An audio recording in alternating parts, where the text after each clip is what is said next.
And I think we've got the whole country covered right about now, don't we?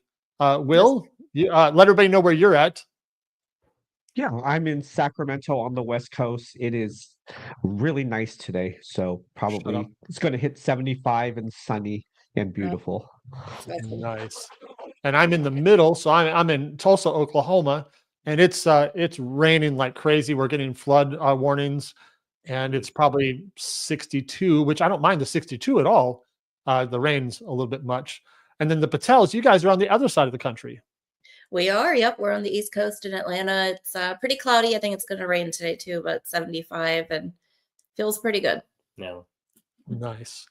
Well, it's always an honor to have you guys with us, and we're really excited about this summer's conference in which you guys are going to be teaching. And today we wanted to spend just a few minutes kind of getting a little bit of a peek into some of the things that you'll be talking about. We, of course, are not going to cover all of it, and we'd love to take people's questions that they have when they're with us. So if you guys are in the chat, first of all, stop and say hi. Let us know where you're watching from, and let us know what kind of questions you have for the Patels, and we'll do our best to grab them as we're able. And we're going to respect your time. And if when we get to an hour long, we're just going to call it an end for the day. And if you guys are watching later on demand, if you've got questions, drop in the chat and we'll do our best to keep up with them throughout the day. And if the Patels are not able to see them, we'll make sure that they see the questions and we'll get a chance to interact with you. So we're really excited about today. I see Janet is here from Missouri. We've got Mikey Garrett right down the street from me here in Tulsa. We've got Jess from St. Louis. We got Lisa watching from South Carolina. We got Lynn Smith here. We got Giselle from New Orleans.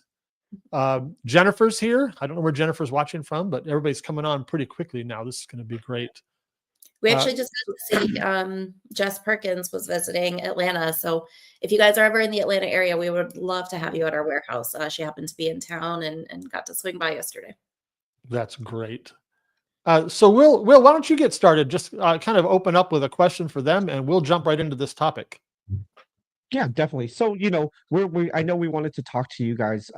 You guys have done so much in the laser community, but also building your own business, right, of selling physical products.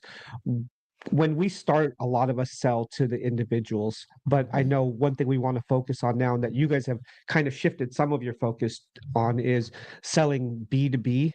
When you guys first started, when was that transition where you started to say, I want to start selling more in bulk or business to business? When you guys started, what triggered that to say, hey, that's a strategy we want to adapt? I can take that one. So I think my approach will be, when we start off with the stamp books, when we first started business, I'm sure Sumita will cover off when we added the addition to lasers. But when we were doing the stamp books, we were just focused on selling to individuals. That was our plan. I think about 4 or 5 months in, we got an email from a local photography studio, and she said, hey, I've seen your stamp books at a friend's house. I have a photography studio. If I want to place an order for 15 of your book stacks, how can I do that? Do you have a bulk price? Do you have a discount? How long does it take? And we were just scratching our heads saying, we never got anything like this before. What do we price it at? Do we do things differently? Do we, how do we calculate cost? Do we ship this? Do we take it to her? What do we do? But once we took the order for 15 stacks, and they were all the same item, which was great. So that meant, one, no customization. It was just a one-time, same thing on all the books, same process. We did give her a little bit of a discount because she ordered so many at one time. And then, throughout the whole process, we were like, wait, this is, still very profitable, so very lucrative. There's a lot less time, and it's just one person we're working with. Now we've got her, we've got the business on the books. What else could we potentially work with her down the road on now that she's looking to buy some bulk items? That was for me on the book side. Yeah, I agree. And I think what threw us for a loop is when she emailed us, she said, hey, I'd love to offer your items. Can you tell me a little bit about how you wholesale? And that was the first time someone had approached us with the word wholesale. And we absolutely ran to Google and we're like, how do you wholesale? Because that was just so new to us. But, like he said, we got really excited about the opportunity of making more things for more profit, but a little bit less work. Since we've added a laser, I think about 2 holiday seasons ago, we were approached by Morgan Stanley.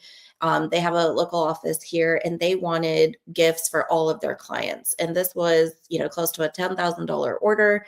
We had never done something, of that caliber before. And I was, talking with the lady, and, I started mentioning, well, of course, I'm sure we can work out a rate, because you're placing such a large order. And she was like, oh, I don't need a rate. I don't need a discount. We're just happy to support a small business. And I know that they're not all going to be that way, but that really made us aware of how much of a budget, the B2B market can have, and how they are willing to support small businesses as long as you're putting a quality product out there. I think just to add to the biggest thing that the lady we work with Morgan Stanley was, she's like, when you give us these gifts, please give us a card so our clients know where we are gifting this from, and please include something that you are a small local business. That was really impactful for them, and I think they have an initiative at their corporate level where they try to support small business to a certain percentage to help them out. And she was like, please make sure you include that, so at least our clients know that, hey, we shop small as well. Yeah. Man, I got so many questions already. When you're thinking about what you just mentioned, when she said, I don't really need a discount. We just want to support small businesses. Please include a card.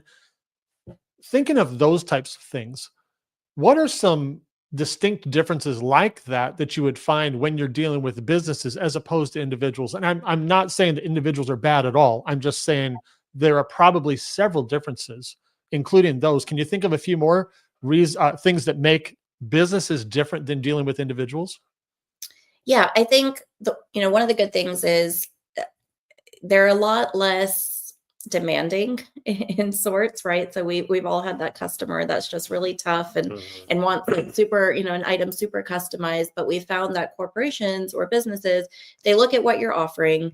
They don't try to sway too much, outside of it. If they have an idea, they'll ask if you can bring it to life. And if you can't, then they work with what, the parameters that you have.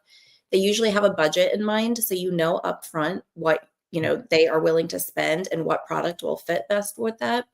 And more often than not, they really want to be hands off, and they just want you to handle the process. So they want you to source it and then personalize it. So a lot of times even ship it, maybe include a note from them. So once they have handed it off to you, it's kind of in your, discretion to do with it what you want, which is really nice because we don't always get that from the personal order side.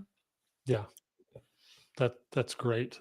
That's really great. I want to emphasize my experience also, the same as yours, is they tend to have a budget in mind, and their budget tends, not always, but tends to be higher than the average. That's not always the case. Right. But I found more often than not that is the case. And they typically say, hey, I've had several businesses come to me and say, I've got $100 per person to spend, and I have 75 people or 110 people or whatever. And they typically and a lot of times they'll say, what do you suggest? Exactly. And I have found also that when they say $100, they actually intend to spend the 100. Right. And I had one customer in particular. He said, I came up, this was several years ago. I would not make this mistake now, but I came up with about $50 worth. And he said, well, let me be clear. I'm going to spend the other 50 somewhere. And so I realized from then on, I'm going to come up with 110 every time or whatever. Yeah, that's great. I think you're spot on, Mark. I think a lot of these corporations, when they're allotted a budget to do something like this, a lot of them have a use it or lose it policy. So they're almost inclined to use it up. So they're almost saying, if I have $100 spent, I'm going to try to spend the full 100. What else can you add in to make this total, value $100? So I think you're spot on. And you're also creating like a customer for life, hopefully, right? If you do everything correctly. So that one Morgan Stanley order that we had, they have come back every holiday season and their order gets larger and larger each time. And now they have reached out as soon as the holiday season was over, they're ready to do their next batch of gifting with us. Yes. And the feedback we got was, you made it so turnkey. You made it so easy. They just essentially write us the check and we take it from there. So you want to be able to, provide that slightly higher level of customer service. It's very tailored to them, but if you do it the right way, it'll be a lot more hands-off as well. Will, I know you've got a couple of questions from the audience, from the people there. Let me throw one question out and then I'll let you grab a couple of those. When it comes to finding these customers, I know we talked real briefly offline here, but kind of talk to us about that process. I assume, but I don't know, I assume that some of them you pursue, some of them come to you, some of them find you through your website. Would you just kind of talk about the different ways that you find these customers? Because I know a lot of people have the wrong impression that there aren't any businesses around them that would spend money, and that's just not true. So talk to us about how you find the customers, the different ways they come to you. Yeah. So, like we were talking offline, a lot of them do come from our local Facebook groups. It sounds a little elementary, but to be honest, when you think B2B, you don't have to necessarily think of the Morgan Stanleys out there, right? I mean, this could be your local dental office or your local vet office or insurance agency. And even if they're ordering like 30 or 40 pieces of something, that is a B2B order. So it doesn't necessarily have to be a large, like recognized corporation. So that's, very important to keep in mind. And then how do you reach them? It's through your local marketing. So getting out there in your Facebook groups, being active, making sure people know, who you are and, what you do, what you provide. But then also getting out there and leaving samples at places, leaving your business card or going to networking events.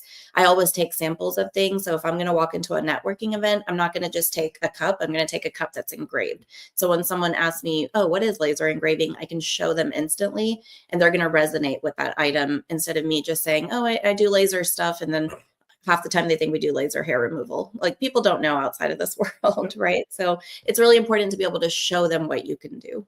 And you bring in your F1 and you say, yeah, just stick your arm in there. I got Right. you. We'll do a laser tattoo. Well, there you go. I think the two examples I have is some of our B2B orders have come from just general customers. We had a lady that we work with for a couple of years. She's just a customer of ours that works for Johnson & Johnson out in Texas. So they had an event coming up, I think last year. Yeah. And she said, hey, I buy from you guys all the time. I connect with my marketing person that does a lot of our swag buying, our gift buying. We're doing an event. Can you quote us for 75 tumblers for our employees for a small event? So sometimes they could come from just regular everyday customers because you never know who's working out in the corporate world, who's buying for other things. And something else we started doing kind of earlier this year is we have 2 employees. And, when we do have some slow weeks, we do have them come in and we have a spreadsheet where they put together, they basically do it by different industries. So car dealerships, medical offices, small business corporations, and they just start going on their website, start doing some just kind of like just digging around for email addresses, contacts, phone numbers. And then, once we get a good list going, we'll send over just a BCC email to everyone, just introducing ourselves. We're a local business. We'd love to work with you for promotional items, gifting, client appreciation, things like that. It takes a little bit of time, but, I would say every probably 20, BCC emails, we probably at least get about, 5 or 6 that reach back out for more information and it's worked. I mean, very minimal effort, kind of free because you're researching on your own, putting together spreadsheets. And I think that's going to help us get some new B2B business as well. That's great. Well, why don't you grab a couple of those an questions? important point, couple points. One thing that you said, I know Mark and I have talked about this numerous times, is connections, right? That we don't know that our regular customers work for companies. They know people in companies. There's someone who knows someone. And what you guys have done well is you guys have shared on your social media. You've shared with your regular customers that you also do B2B type products and promotional products. Therefore, they're able to now say, hey, I've had such a great experience with the Patels. My company is doing this. Hey, you guys should look at this company. They've always provided an amazing product to me. This could be a company you might want to work with. So I think a lot of it is just us sharing consistently what we do, because most of the time they don't know what we do. If they only think you make nursery signs or you only make Stanley toppers, then they'll never think of you for any of those other products. So if you're sharing more consistently on your social media, the people who are your customers now know, hey, they also do that. Oh, my company needs that. So I think that's a great strategy, is just to share more often. We do have a question here from Jordan, and I'm going to put it up, read it, and take it off so it doesn't cover your face. But what are some ways to protect yourself on large orders? Do you have a contract or just a design confirmation email? Yeah. Hey, Jordan, by the way, that's a really great question. So we get asked this a lot, and we do not do anything without 100% payment upfront. So we don't do 50% payments. We don't do, pay on, pickup or any of that. If they are placing an order, and this goes for, our individual customers as well as, large orders, you have to pay. When we send you an invoice, it is for the full amount. So if, like this morning, I was working on a deal.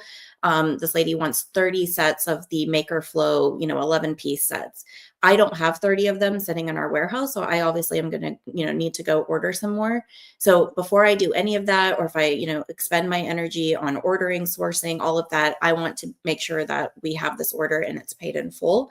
So we use Shopify. We will send an invoice through Shopify. As soon as it's paid in full, then we will, order anything if we need to order it. If it's a larger order, I would say probably like more than 25 pieces, we will just run one as a sample and, send them a quick picture, make sure that they like it.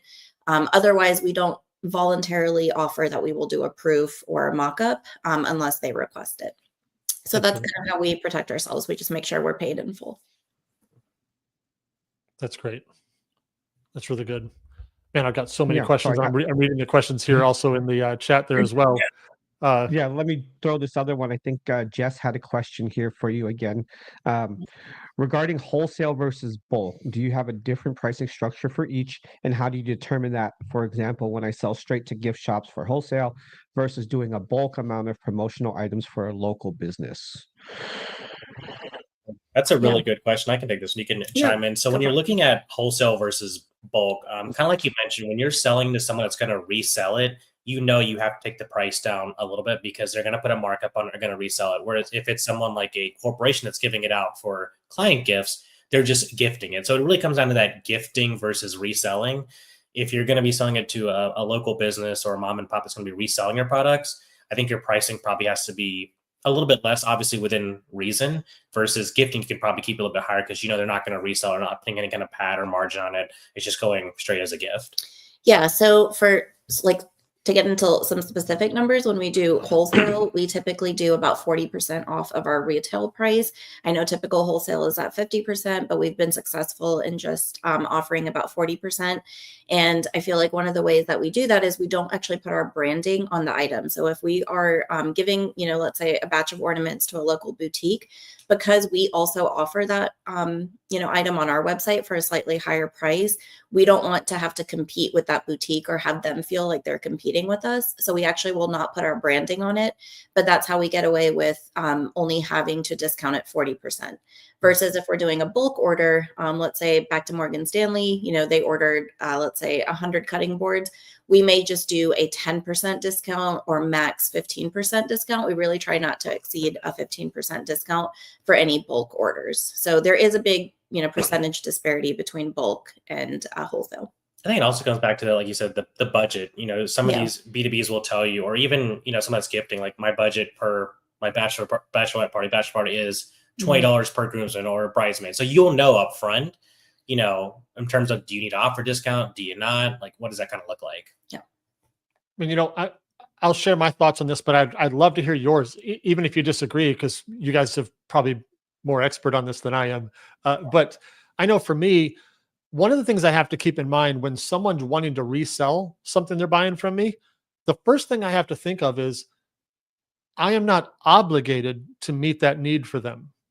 In other words, I mean, I want to do business with them, but I've had occasionally they say, well, I can't make profit on that. And I go, it's not my burden to make sure that you make profit. I'll work with you for sure. But I'll just make up a number. If it's normally, it doesn't matter what it is. If it's normally $50 and I offer it for 30 and they say I need it to be 15, I go, I'm not gonna be able to help you. So I think that as a growth, when you're growing as a business person, you have to be okay with those conversations sometimes. I'd love for you guys to reflect back on that if you feel differently, if you feel the same. But I think there's always a time when you have to say, hey, that's just not a good fit for me. Yeah. And you need to be able to be okay when that happens. What are your thoughts on that? Absolutely. I mean, we have, we preach in our group all the time. We have 4 criteria before, we introduce a product. And one of them is it has to meet our minimum profit, potential, which is 4 to 6 times the cost of that product. So if we're not meeting that profit potential, there's no way then we can, turn around and discount it for someone else. And like you said, that's not our burden, as a business owner to be able to do that. So. And I think to your point, Mark, we've had our fair shares of no's because it didn't make sense. Like, it's out of my budget. Typically, we try to pivot to a different item. Hey, that might not work. We also have this as well. But what we have found that helps out is giving them a suggested retail price or resale price, because they kind of get like, okay, I see what you're saying. So you're saying I could probably sell this for this. I was thinking this. Then it kind of helps offset the whole, like, it's not in my budget, but knowing I could probably sell it for $10 more than I was really thinking kind of gets them over that. Sometimes that didn't always work, but some people it does help them. We started doing that as well. Yeah. That's great. Talk to You us guys for a have been little bit. experienced. Oh, go ahead, Mark. Finish it. Go ahead. Talk to us a little bit about your sourcing. Now, you don't necessarily have to say where you get things. You can if you want to, but I know part of the important parts about selling to businesses and selling to anybody for that matter is keeping your prices at a reasonable level. And talk to us about your experience, your journey, because I'm sure that your journey has evolved over time. I'm going to wild guess that maybe you paid more for things in the past than you do now. I'm not sure that's true. But talk to us about that journey as you've been learning to sell to businesses and sell in quantity and figuring out that profit margin. What have you learned about where you get things, how many things you buy at a time, those kind of things? Yeah. So for those that are in our Facebook group, we actually do share all of our suppliers. So we have under, the starred references, we have our complete supplier list, which we're very proud of because, like you said, it has been curated over time. So we've been in the laser business 5 years this summer. So, a lot of the vendors are the same. We've been shopping, them from the beginning, but a lot of new ones have been introduced. And as we have grown, we have a little bit more buying power as well.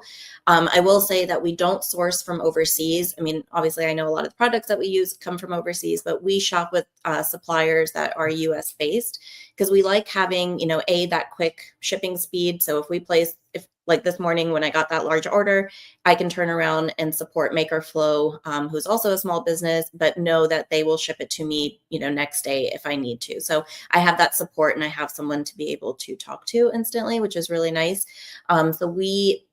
A couple of things that we always look for. So if we're going to introduce an item, it has to be easily sourceable. And that means that it's with a consistent supplier, someone who is always going to have stock. They're not going to, randomly run out, and they're consistent. So they don't just offer a product for a few months and then get rid of it, because our customers get used to that, right? So we'll have people come back a few months later and they're like, hey, I really like that item. I need to order 10 more. And if we have to say, oh, I'm so sorry, we don't have those anymore, we have that risk of losing that customer. So the list that we've curated, all of these vendors are very consistent, which is also really important.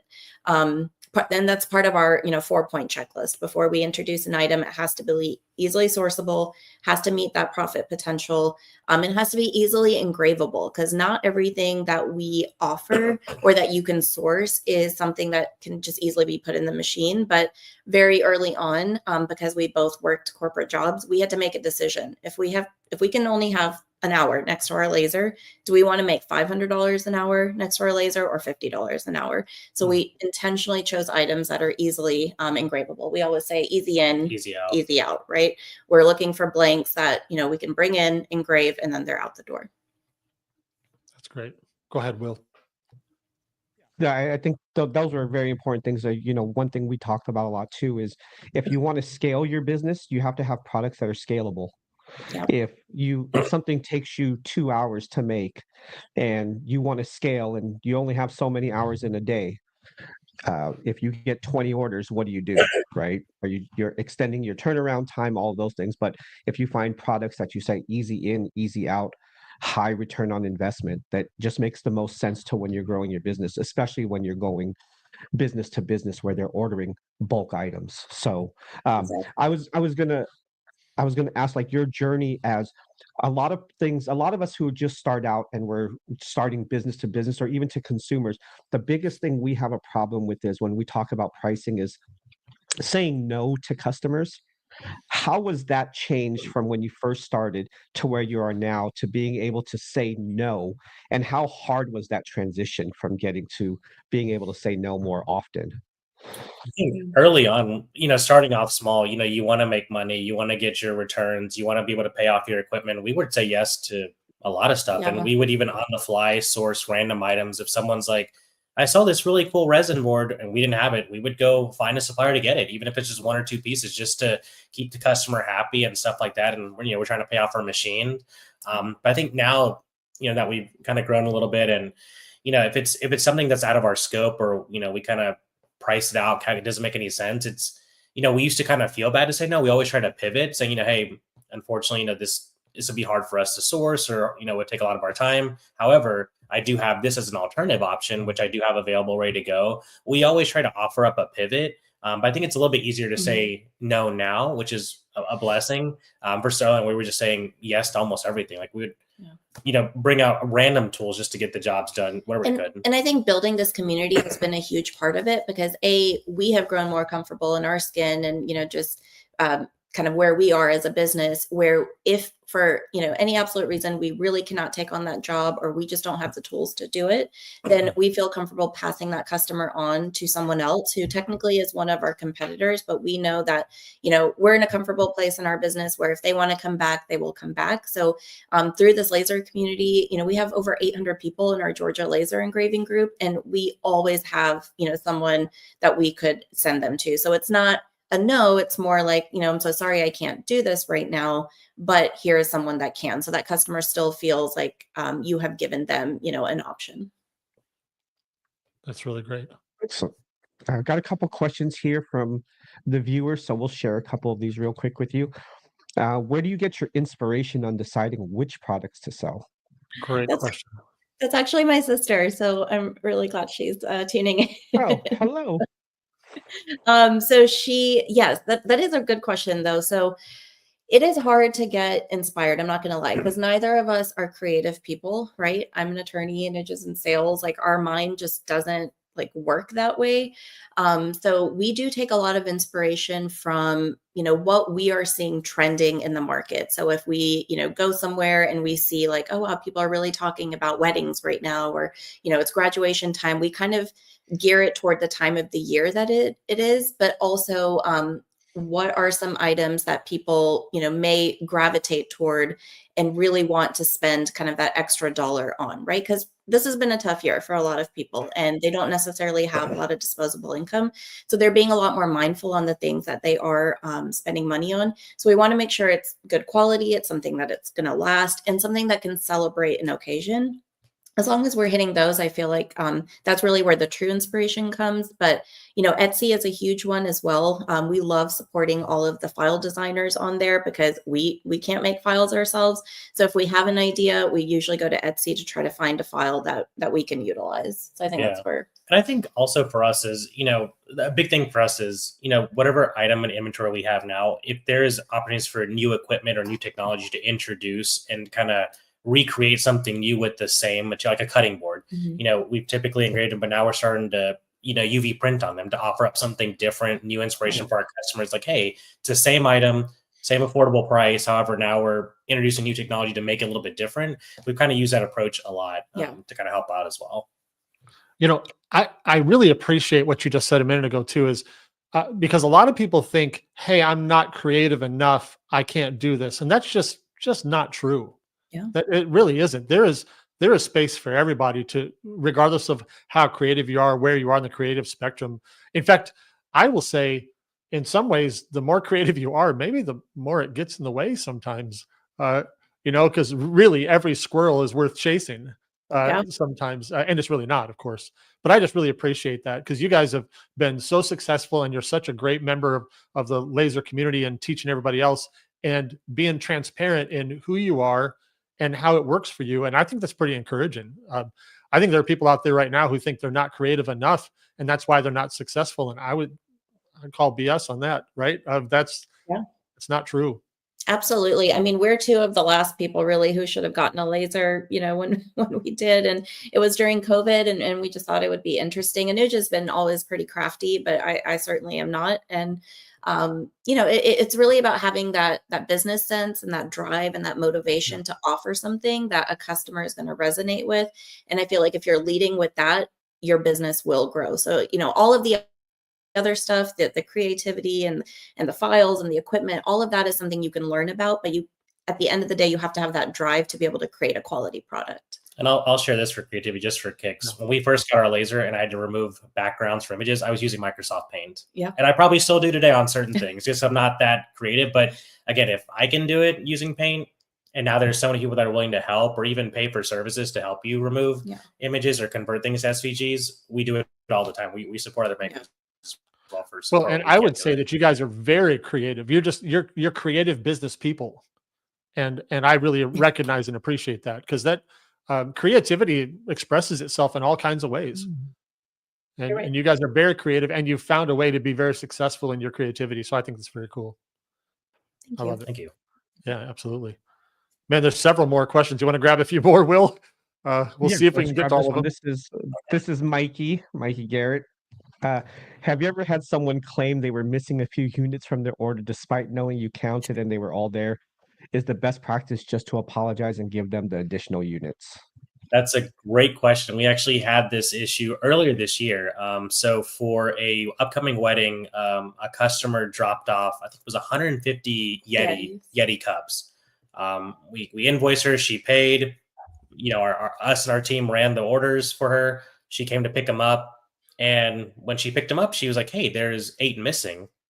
And we were like, "No." We went back, looked at our camera footage, we looked at the pickup. No one took any. We don't even sell. We don't keep any Yetis in stock. So we were like, "No, I mean, whatever you gave us was what we engraved. We put it right back in the box. It never left." And so she claimed like you guys took them and all this stuff. So we asked our staff. We looked. We know we didn't. So we assumed that they miscounted when they told us 150. So we said, hey, completely understand. We don't know where the discrepancy happened. We refunded her for 8. We split the difference. We split with the her. difference. Yeah. We sourced some Yetis, the same Mhm. ones. We engraved them. She was appreciative. We still think selfishly that they dropped the ball. Within a week later, she's like, "Can I get 25 more?" Yeah. And this time we counted them, and we said we counted 17. right. But it came with because we had to bite the bullet and kind of take this one on. She came back, and we made up what we bought and made a little bit more because she came back because we were willing to settle it. But I mean, to Mikey's point, that we did learn a very Mhm. important lesson there, that from this point on, if it's anything above 20 units that are dropped off to us, we do count them. And, we make sure we have record of that. And then we let the customer know, hey, thanks for dropping your order off. We have just counted, and this is what we have, per our records. And we had not been doing that before. So Yeah. that was a really great lesson for us. That's great. So always count. Cool. Yes. Always count. Here's another question from Isha. How many times do you follow up after leaving a sample with a business? Yeah, great question. So let's say you have dropped off, something at a dental office, for example, on a Monday. I will usually wait until about Thursday or Friday of that week to have my first follow-up. It really depends on if you have a relationship with this business, because if you already do, then obviously you're probably going to either pick up the phone and call them, or however you've been communicating. But I like to always do email. And then, depending on the size of the business, I will just call and maybe speak to the person I left the sample with, usually the front, desk person or the receptionist, and just, hey, I was in earlier this week. I dropped off a sample. I was just wondering if it, got to the right person. I'd love to have a conversation with them. Lately, what I have been doing is also following up with that business via their social media, because typically the person running their social media, if it's a small enough business, it's going to be the owner themselves. And if it's a larger business, it's going to be someone part of their marketing team. And that marketing team is usually the ones responsible for things like promo items, swag, merch, all of that good stuff. So either way, you're kind of talking to the right person. So if I reached out to ABC Dental, I'm going to go find that, same practice on Instagram or Facebook and reach out to them there and let them know, hey, I dropped off a sample, but we'd love to work with you. And that has actually been working out a lot better for us than email, because emails get lost. Our emails, a lot of them go to spam too. It's kind of annoying. So I feel like at least with social media, they're more likely to see it. That's great. Talk to me for a minute about chains or companies that have several locations, whether they be, I know you've been talking primarily about your local market. And of course, there are lots of chains that have, heck, for example, the one I always talk about is Chick-fil-A. There's a couple Chick-fil-A's in your area. Absolutely. There's a lot. There's a lot. And of course, you don't have to just necessarily stay in your own area. It can be extended cities or whatever. But do you approach anything differently? Do you have any thoughts on when you contact one that is part of a group? Do you approach that differently? What are your thoughts there? And what kind of advice would you give us for getting businesses outside of that one location? Go ahead. So that's actually, I like that you use Chick-fil-A, because we do have a Chick-fil-A right across the street, and Chick-fil-A in Atlanta is like a gas station. It's pretty much on every corner, that. So when I reach out to one. What I will do is make a mock-up, or let's say, I think it was an ornament that had like Chick-fil-A, Alpharetta, for example. I will send it to other locations via their social media and say, hey, we had another Chick-fil-A location do this and it worked out really well for them. They absolutely loved it. We'd love to be able to create this for you too. Even if we never actually did a lot of business with that other location, it now created a sense of urgency for the other Chick-fil-A locations to say, oh gosh, like if they're doing it, we should do it too. So that's a really great way to kind of build, that brand reputation amongst all of the franchisees or the chain locations, showing them what other locations have done and then kind of urging them to do the same. I think also, depending if there's multiple locations, there's got to be a decision maker at one of the locations. If you can kind of find out who that is, or even if they give you a name, like contact Joe Schmo, and there's 8 locations, you can always look on Google. You can try LinkedIn or ask someone like, hey, which office out of these 8, which one is Joe out of? Or do you have Joe's email? Trying to find that decision maker that can make decisions. Maybe he only makes a decision on 2 locations. Maybe makes decisions for all 8. It really just depends, but I think kind of finding out where that person is based out of will help out as well. And I'm glad you brought up LinkedIn, because like, let's say it's, I don't know, like Chick-fil-A, for example, if we look up Atlanta Chick-fil-A marketing manager on LinkedIn, that will lead us to someone who, like he said, is a decision maker. So LinkedIn is a great resource. That's great. You want to grab a few more of those questions, Mark, Will? but to follow up on that too, what you're saying was when you found something that worked, like say Chick-fil-A, and then you went to multiple Chick-fil-A's, I think we can take that same process when we're not talking about even a chain. If you worked with a realtor and you found success in it, why not go to 100 realtors and dig deep, right? You know the types, now you know who your ideal customer is, you know what they're looking for, you know how to market to them, you have the product that they one wanted, so maybe multiple would want. Instead of sometimes we try to, I'm going to sell to a realtor, then a floral shop, and then a boutique. And this, if you find something that works, there's nothing wrong with going 100 times deep into that and talking to all the realtors in the area.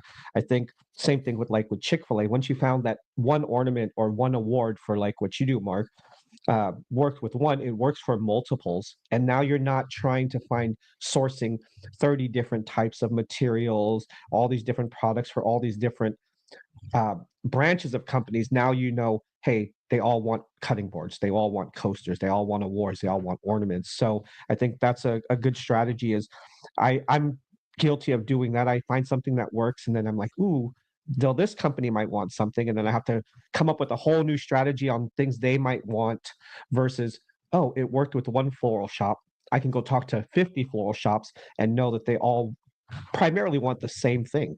So yeah, talk to all of them.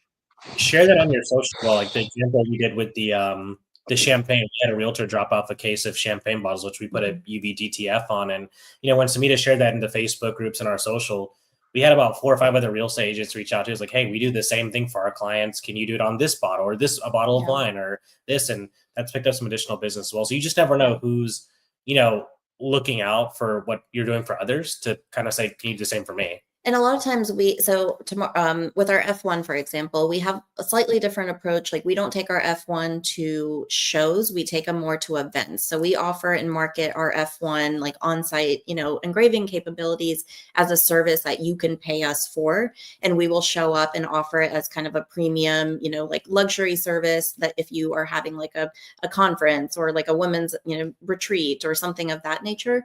So tomorrow we're actually going to a winery. There is a women's leadership networking group.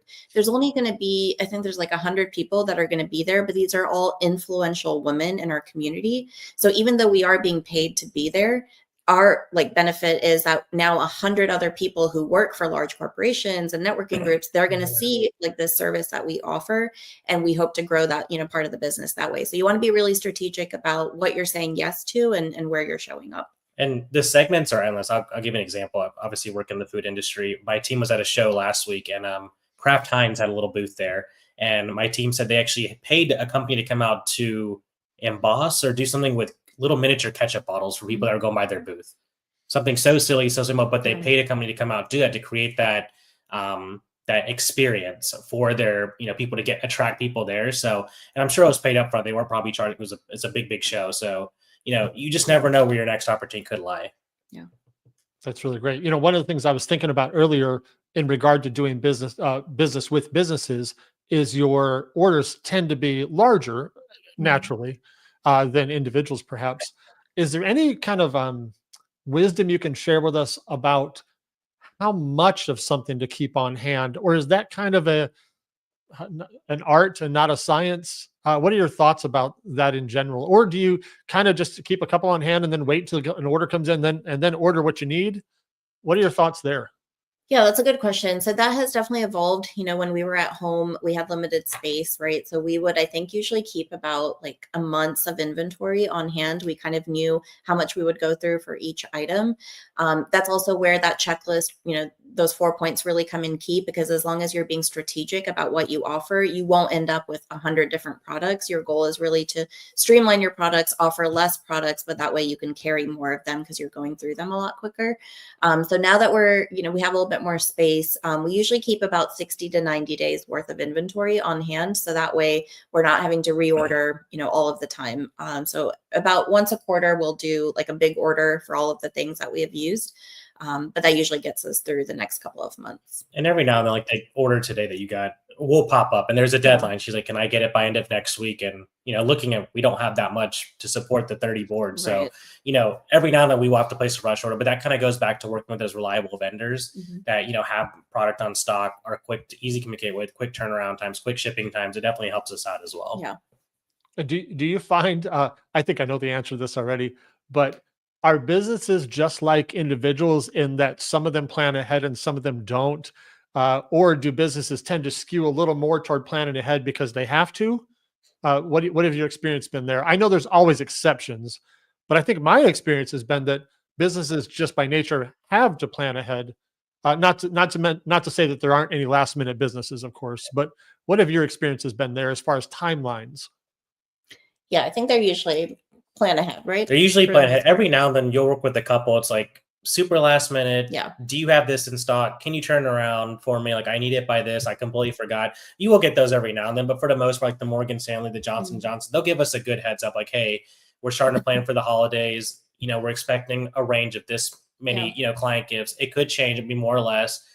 Can we start thinking of some ideas so you can start working on your end on sourcing, pricing, things like that? And one of the things that we added to our new website, we have a specific corporate gifting and like B2B page, and we have a contact form. And on that form, one of the mandatory questions that they have to fill out is, when do you need these items by? Because there's no point in us, diving too deep into the conversation if they need 100 of something tomorrow and we know we can't fulfill that. So it's nice for us to kind of have a heads up of, okay, this is the conversation we're getting into, like, where do we stand on this? And then, like, for example, the order that we were talking about this morning, we plan to be out of town this entire weekend. So that makes it a little difficult for us when they need the order in Dallas by next Thursday, right? So we have to take a few steps back. We have to plan, make sure our staff can come in. So that's also where having reliable help, makes a huge difference. But without that, it would be hard for us to say yes to so many things. I see we've got some great questions from Jennifer and Aisha. I want to say this before we jump into those, just to remind you, buddy, if you've come in late, this is such good stuff for you guys. I hope you're taking notes, because these are a lot of principles that business people really need to know. And they're going to be teaching at our conference this summer, August 28th through the 30th. And you're going to get an hour and a half with them, and they're going to teach for all these different things and more. So make sure that if you haven't already, grab your tickets, and there's a link there at the bottom. Will, you want to grab a couple more of those questions as they're coming in? Yeah, definitely. So this was more of a statement by Jennifer, fine art major and creative all my life. I think it makes the business 10 times harder because I get overwhelmed by all the possibilities at times. The shiny new object, the new toy, the new project, the cool new file by Big Blue Laser Designs, all that good stuff. Yes. So right. Hey, well, before you jump to the next one, let me ask about that. So when you guys are selling, how do I phrase this? I know as the variety of creatives that we have, a lot of times we will gravitate towards something that we like ourselves. And sometimes the thing we like doesn't sell, or we don't know how to sell it, whatever, it doesn't sell. And other times our best seller is something we don't really care about all that much. Have you had to work through that process as far as, hey, I don't really dig this thing, but it sells really well, so it kind of doesn't matter. What are your thoughts on how you feel about a product? We do that all the time. I think we Yeah. differ a lot. A couple of things. Samita's like, I really want to make something like this. It needs to have this font, this. I'm like, Samita, that font is for me like too old. Like no one's using it anymore. And we go back and forth. Like there's some stuff that we really like that doesn't sell well. And then there's some stuff that customers request are like, maybe even buy this. And then it turns out to be one of our better sellers. Yeah. I mean, the Stanley tags, right? That Yeah. was a good example. People went nuts over those, I guess, a year or two now ago. And, we didn't really connect with the product, but I mean, we sold so many of them that it was almost like a no-brainer that, we would sell them. But we do try to pick things that would appeal to a larger like variety of people. So, I know I keep harping on the 4-point checklist, but one of them is, making sure that it's a product that would appeal to one of the large gifting occasions. So having like wedding, housewarming, graduation, birthday, those type of gifts, because those are things people shop year round. So that way you're not waiting for the next big holiday or next big trend to hit. You have steady items that you can sell year round. That's great. I see Mikey's comment. I'll just say this. You can put it up there, Will. Mikey and Jordan are teaching a class, and he said, please don't schedule our class at the same time as theirs, because he wants to make sure he comes to yours. That's fantastic. We wouldn't attend theirs. I think they're doing a class in May, right? Noted. Do not schedule them together. I got them. Yes. Fortunately, So, everybody's teaching at yeah. least twice. Let's So do- hopefully you'll be able to get to anything that you want to get to. But maybe, News, you can just kind of tell Sumita, hey, I got to go to the bathroom. I'll be back in a minute. And you'll come back an hour and a half later. I'll be in the Gary's class. Sorry. That's right. That's right. That's great. Excellent. Brandon got a asked about whether we have question here. online tickets available. And this year we do not. This is our first year to offer videos of all the classes. And that, I just got to tell you, from a strategic standpoint, that is a huge undertaking. In fact, we were talking right before we went live here is we've got, I think it's going to be as many as 8 classrooms that we've got set up that could be potentially running at the same time, or at least overlapping from each other. So we've got 2 projectors and 2 screens per classroom. We've got cameras in every classroom, audio in every classroom. It's a huge undertaking. So we're going to make sure that this is great this year, and the videos will be available to anybody that has a general admission ticket. Those will be available to them after the event is over, after we edit them. But it won't be available to anybody else outside of that. In the future, we might do that. Somebody's asked about live streaming. And if you ever tried to use internet at a hotel, that is a great big no for me, at least at the moment. In the future, I can't say what the future holds, maybe. But right now, I'd rather, Will and I feel really strongly that we want to have as high a quality product as we can possibly have. And if we can't deliver what we feel is quality, then we're just going to wait until we can. So we may very well do that in the future, but for this year, it's just going to be for attendees only, so that they can review something they've already seen, or so that they can review something they weren't able to get to. So great. Yeah. Thank you for the question, but that's our plan for this year. I just want to give Brandon a shout out. 24 classes. Oh, go ahead, Sumita. No, it's okay. Brandon's actually a maker in our community as well. But I know the reason he can't be at the conference is because he's being deployed for the military. So I just want to thank him for his service. Absolutely. We love Brandon for sure. It's great. All right. And We'll yeah, jump into we'll this say that question again. here. Say that again about the number of classes. We have 24 different topics that we are covering at Next Level. And there's no way all the attendees are going to be able to attend all of them. And that's why we made the decision to record and distribute all of the recordings of every class to all attendees, so you don't miss anything. Yep. And right out of camera frame here, I've got a growing stack of projectors. I think we're going to have, not counting the main room, we'll have 24 projectors that we're bringing. So it's a lot.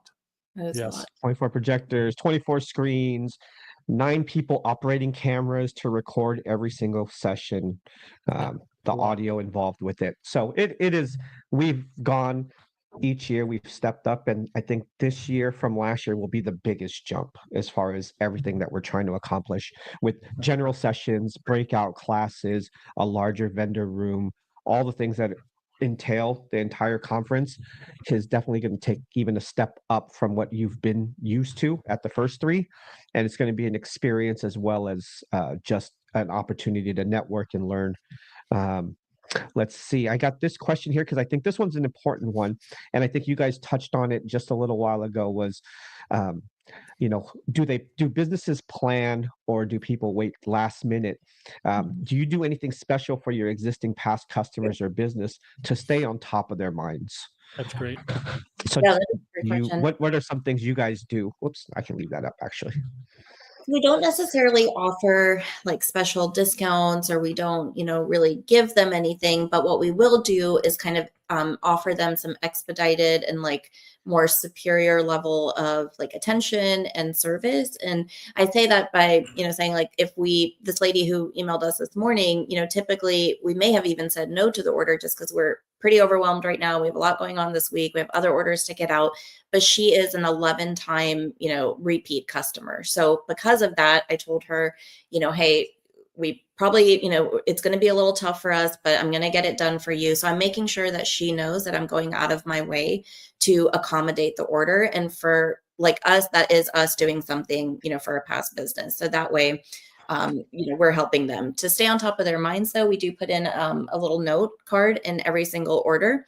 So a thank you card. What's going on there? So we put in a thank you card for every order, and that really helps. It has a discount code on there for 10%. It has a QR code now. We just redid our card, so it takes us straight to business reviews and our website.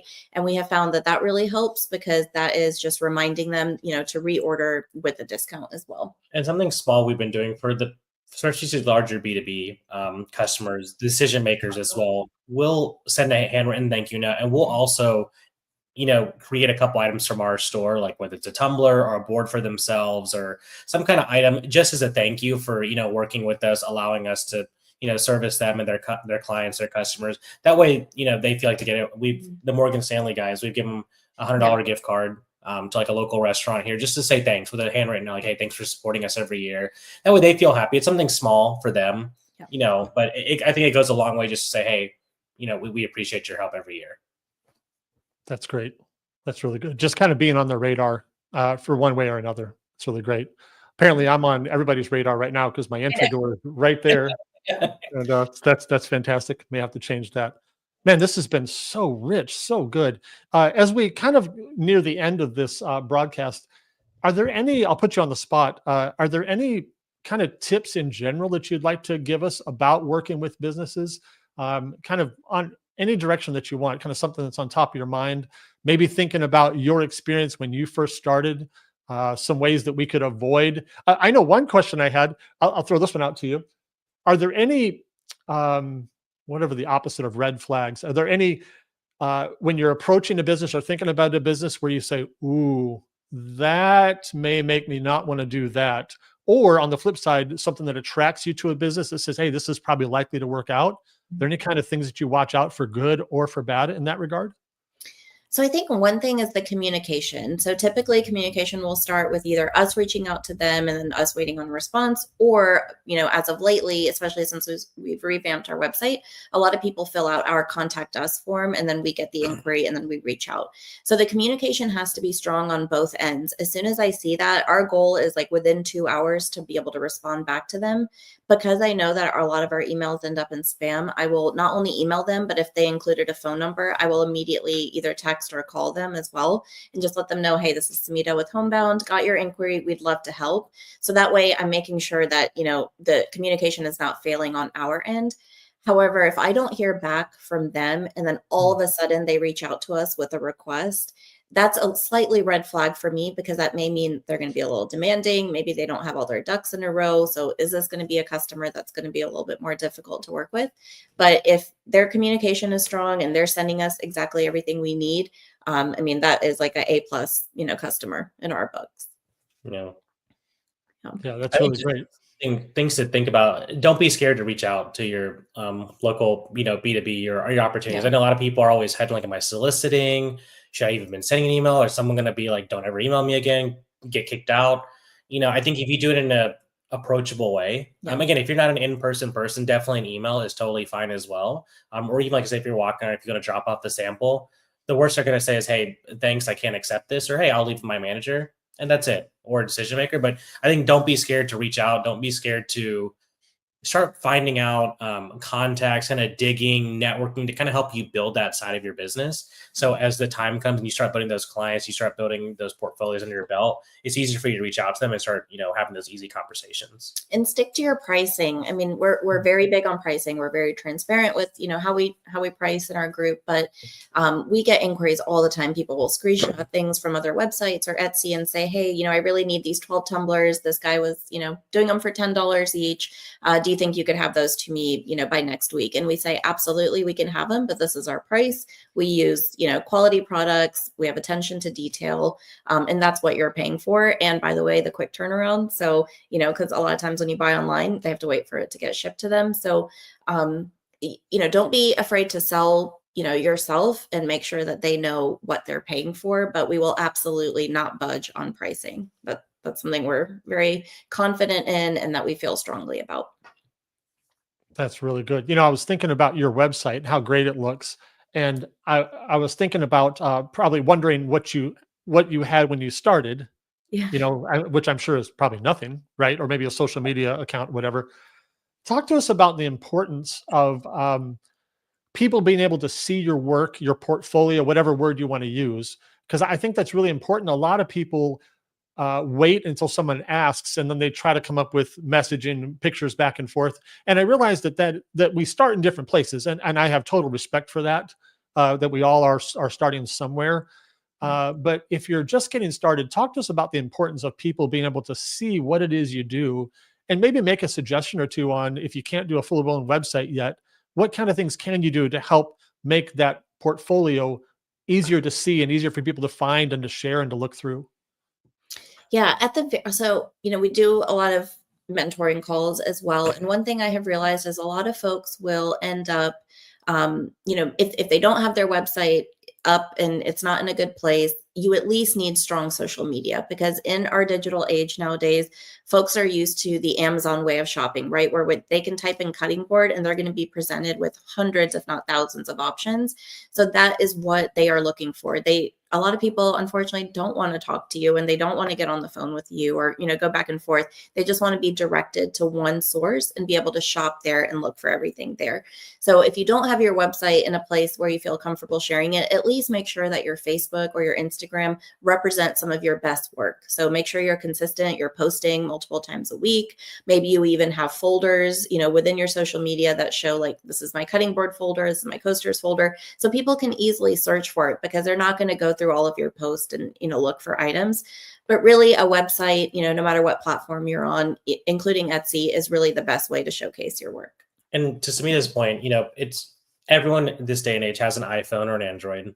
They usually have pretty good cameras. You don't have to get so, down the rabbit hole of, I need a fancy camera. I need a fancy setup. Just some basic photos on your iPhone.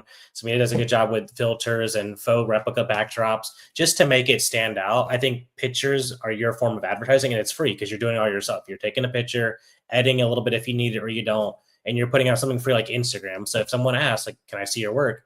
Even if you don't have that website or that Etsy set up, here's my Instagram page. Here's everything I've done so far. Take a look. Is there anything that piques your interest? Anything you would like more information about? I think just it's free advertising. Just like you said, just showcasing your work. And if you have a brick and mortar, just samples, or even just be able to ship out samples to B2B customers.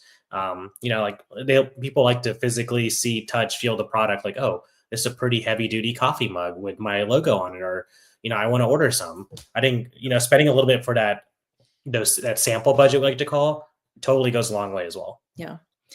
In our pickup zone, so we offer local pickup from our warehouse. And so it's not a showroom per se, but we certainly have a bunch of shelves with, products that we offer. And that has driven in a lot of business, because there may be a mom picking up, an order for, like, her son. Maybe she ordered a kid's water bottle, but now she sees that we do custom ornaments or padfolios. And now she's like, oh, I need those for, my work. So making sure that you have your items out there, whether it's digitally or in person. It goes back to what we always say. And I think you guys had it up on a banner at the last Next Level. People can't support you if they don't know about you. So your goal as a business owner is to make sure, in one way or the other, that they know about you, what you offer, and, what you're all about. I love it. Well, we've kind of just about run out of time here. So let me tell people real quick about your website. And then, Will, if you would just kind of close with telling everybody about the conference. So you guys, your website is homeboundcustomdecor.com. You have a lot of great things there, but a couple of things you have there, you've got some coaching opportunities. Can you tell us about that a little bit? Yeah, absolutely. So we do offer a 1 hour mentoring call. You can hop on a call, with me, and I will take a deep dive into your business, and we can chat about, whatever is keeping you up at night. So if you need help growing, your marketing, maybe you're setting up a Shopify website, or you need help, just navigating the growing pains of a business. We have pretty much seen it all in the last 5 years, and we're very passionate about helping you grow your business. So you can sign up for a mentoring call, and we also share tons of free tips and tricks. I mean, these stem from just our everyday, when we're in the warehouse, if I see something that I find is valuable to you guys as a business owner, we share it in our group. So we do have a Facebook group as well. It's a little bit long. I don't know if it's possible to put up there, Will, but it's homebound laser engraving and UV printing learners. But we'd love to have you guys there. That'd be great. I'll add the link into the comments right after the live. So That's right. join their group. I can't type that fast. I'm a 2-finger typer. So I'm like, that's just too much. No We'll problem. get you on there. That's great. Well, we'll tell everybody about the conference real quick before we get out of here and let them know what they can look forward to. Yeah, definitely. So we're excited. That's why a lot of the reason we had Anuj and Sumita on here is that they're two wonderful teachers at Next Level Laser Conference 2025 in Grapevine, Texas, August 28th through the 30th. It's going to be an amazing event. Like we said, we have 25 different classes that you're going to be able to learn different things about your laser business to help you grow. We also have an amazing vendor room, so you're going to get to meet the people who sell you the products and equipment, get to meet those people firsthand, see the newest equipment out there for all of us equipment hoarders. But I think the most important thing you're going to get out of there is you're going to be surrounded by hundreds of other makers in this journey, and you're going to get to network. You're going to meet some of your best friends. You're going to get inspired. You're going to see that you're not alone in this journey. So many of us as entrepreneurs, we think we're the only one not succeeding and everyone's doing great. And social media points this picture of everyone's amazing. There's a lot of us who still struggle every day, and knowing that there's other people in different paths of their journey, it's amazing. You'll leave there excited to go back and run through a wall for your business. nextlevellaserevents.com. Go there, grab tickets. It's at an amazing venue. I don't know if you guys have been to the Gaylord Texan, but it is a resort in so many ways. You'll be able to relax, rejuvenate, as well as get inspired. Next Level Laser Event. Yes. Love it. That's great. 2025. And make sure that when you're buying your tickets, if you're also going to grab hotel rooms, use the link that's there on the website, because it's significantly discounted rather than going to the hotel directly. So make sure you do that as well. All right. That's fantastic. Well, guys, we've run out of time, but thank you so much for hanging out with us. As always, it's been a pleasure. And just like trying to drink from a fire hose of information here. It's so good. Again, if you guys are going to watch this later on demand, feel free to drop any comments in the chat there, and we'll do our best to try to connect with them and keep up with you.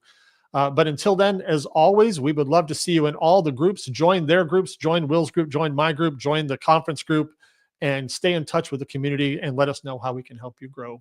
We love you guys. Thank you very much for coming and spending a little bit of your Tuesday with us. You guys hang out with us. The rest of you guys, we'll see you online and in the groups. Have a great day, and we'll see you again soon. Thanks, guys. Thank you. Thank you. Stick around.